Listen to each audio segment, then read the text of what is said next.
সাংবাদিক ইলিয়াস হোসেনের ইউটিউব চ্যানেলের টক শোতে মেজর ডালিম যে কথাগুলি বললেন, আলোচনার শুরুতেই ইলিয়াস হোসেন বলেন, আমাদের জাতির সূর্য সন্তান যিনি 2024 সালের আন্দোলন দেখেছেন, 1975 সালে জাতিকে সফলতা এনে দিয়েছিলেন, যে কারণে আপনাকে আমরা মেজর ডালিম হিসাবে ডাকতে স্বাচ্ছন্দ্য বোধ করি। আপনি জাতিকে অ্যাড্রেস করতে পারেন। ইলিয়াসের প্রশ্নের জবাবে মেজর ডালিম বলেন, আজ অনেক বছর পর দেশবাসীকে, বিশেষ করে নতুন প্রজন্মের ছাত্র জনতাকে ফ্যাসিবাদ বিরোধী আন্দোলনে যারা আংশিক বিজয় অর্জন করেছেন তাদের আমি অভিনন্দন জানাই। লাল সালাম।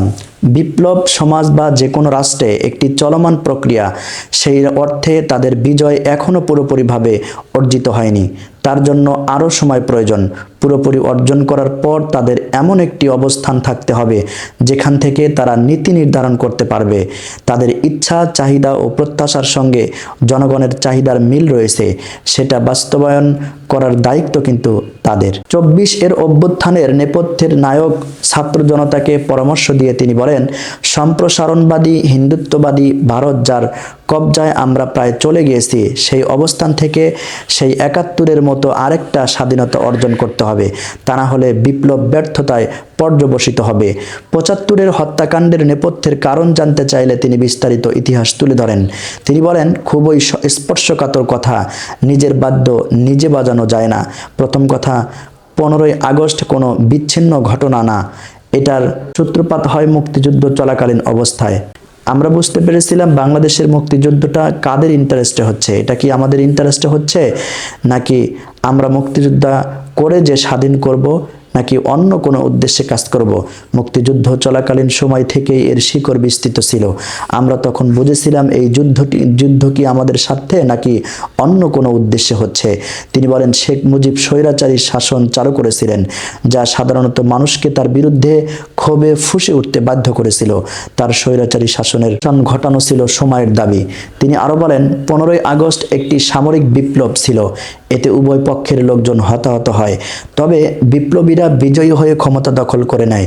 এরপর লাখ লাখ মানুষ মিছিল করে, আনন্দ মিছিল করে এবং বিরোধী রাজনৈতিক দলগুলোর জনসমর্থন নিয়ে প্রকাশ্যে আসে। এর মাধ্যমে এই সামরিক অভ্যুত্থান জনসমর্থন লাভ করে।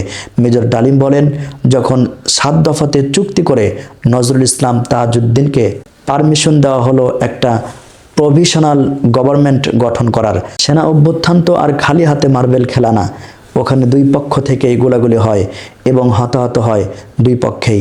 যেমন মুজিবের পক্ষের কিছু লোক মারা গেলে সেভাবে সেনা অভ্যুত্থানকারী বিপ্লবের পক্ষ থেকেও কিছু লোক প্রাণ হারান, এটাই বাস্তবতা। কিন্তু বিপ্লবীরা বিজয়ী হয়ে গেল, তারা ক্ষমতার নিজের হাতে নিয়ে নিল। তিনি বলেন, মুজিবের মৃত্যুর খবর জানার পর আর বাকশালদের পতনের খবর জানার পর শহর, বন্দর, গ্রামে লাখ লাখ মানুষ আনন্দ মিছিল বের করলো। যে সমস্ত রাজনৈতিক নেতা বা দলগুলো আন্ডারগ্রাউন্ড ছিল, তারাও জনসমর্থন নিয়ে রাস্তায় চলে আসে। তাদের বিপ্লব যাতে ব্যর্থ না হয়, তারা যাতে বিজয় অর্জন করে সুখী, সমৃদ্ধ, শক্তিশালী বাংলাদেশ গড়ে তোলে, তাদের দুর্জয় ঘাঁটি হিসেবে গড়ে তুলতে পারে। তিনি বর্তমান প্রজন্মের বিপ্লবীদের উদ্দেশ্যে বলেন, তাদের প্রয়োজনে আমি আমার অভিজ্ঞতা ও পরামর্শ দিতে প্রস্তুত। তারা যেন শক্তিশালী, সমৃদ্ধ একটি বাংলাদেশ গড়ে তুলতে পারে, সেই দোয়া করছি।